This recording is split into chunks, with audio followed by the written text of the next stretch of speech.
ഇസ്ലാമിക വൈജ്ഞാനിക ലോകത്ത് അയിമ്മത്ത് നൽകിയ സംഭാവനകൾ ചെറുതല്ല.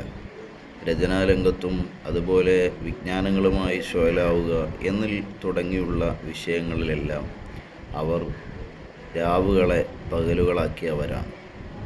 ആ ഒരു മേഖലയിൽപ്പെട്ടതാണ് ഗ്രന്ഥരചന നടത്തുക എന്നുള്ളത്. മഹാനരായ സാഹിബുസ്സർഹിന്ദി അൽ മുജദ്ദിദുൽ ഫാറൂഖി മുഹമ്മദ് ഹസൻ ഖാൻ റഹിമഹുല്ലാ എഴുതിയ ത്വരീഖുൻ നജാത്ത് എന്ന് പറയുന്ന ഗ്രന്ഥമാണ് എൻ്റെ കയ്യിലുള്ളത്. ഗ്രന്ഥത്തിലെ ചർച്ചാ വിഷയം വിശ്വാസ ശാസ്ത്രം തന്നെയാണ്.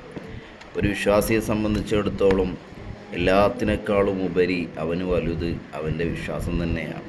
ശരീരത്തിന് എന്തു വന്നാലും അത് പ്രശ്നമല്ല ഒരു വിശ്വാസിക്ക്, മറിച്ച് അവൻ്റെ ഈമാൻ എന്തെങ്കിലും കളങ്കം വന്നു പോകുമോ എന്നുള്ളതാണ് ഭയക്കേണ്ടത്.